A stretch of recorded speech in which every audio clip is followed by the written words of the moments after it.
харахад хоёр зүйлийг би хувьдаа ойлгосон. Нэгдүгээрх нь амжилттай яваа хүнд хэлэх үг байна. Амжилтгүй яваа хүнд бас хэлэх үг байна.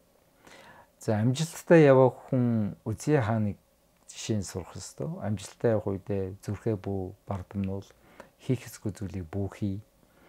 Хэрвээ хийх ёсгүй зүйлийг хийх юм бол үнэхээр тэр амжилт чинь одоо салхинд хийснэ гэдэг зүйлийг бас сурна. Өөрөөр хэлэх юм бол амжилттай яваа үедээ араамандаа байх ёстой. Байх ёстой газар хийх ёстой юм хийгээд яг тэр одоо талбар дээр л байх ёстой. Тэрнээс биш өөр одоо тахилчин хийх ёстой зүйлийг Үзий хийх гэж оролдоод уян өвчтэй болсон шиг бид ч бас тийм ээ одоо амжилттай болох үедээ өөр талбар руу өсчихгүй байя гэдэг энэ сургамж бол энэ Исая номоос бас харж болно. Хоёр дахь сургамжууд амжилтгүй яваа, би амжилтгүй байна, би бүтлгүй байна, миний юм амжилтгүй байна гэдэг энэ хүм байх юм бол Исаяыг санаарай. Исая бол яг л урам одоо алдармаар тийм бүхэл насаараа иш үзүүлээд одоо 50 хэдэн жил 60 хэдэн жил иш үзүүлээд ямар ч хүн одоо түүний иш үзүүлгийн дагуу гимшээгүй.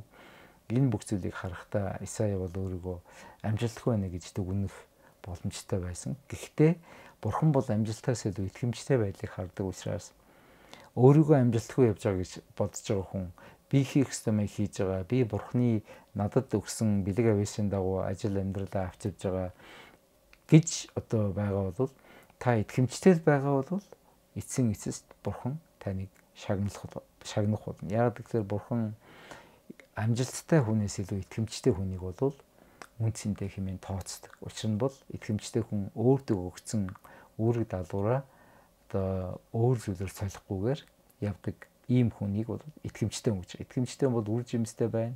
Гэхдээ Исаяг бол үр жимсээ хараагүй ч гэсэн олон жилийн дараа Исаяг бол ямар үнцэнтэй үр хийж исэн маа гэдэг зүйлийг харахтаа тухайн үед үр жимс нь хараагүй ч хожим нь үр жимс нь гарсан байдаг юм аа.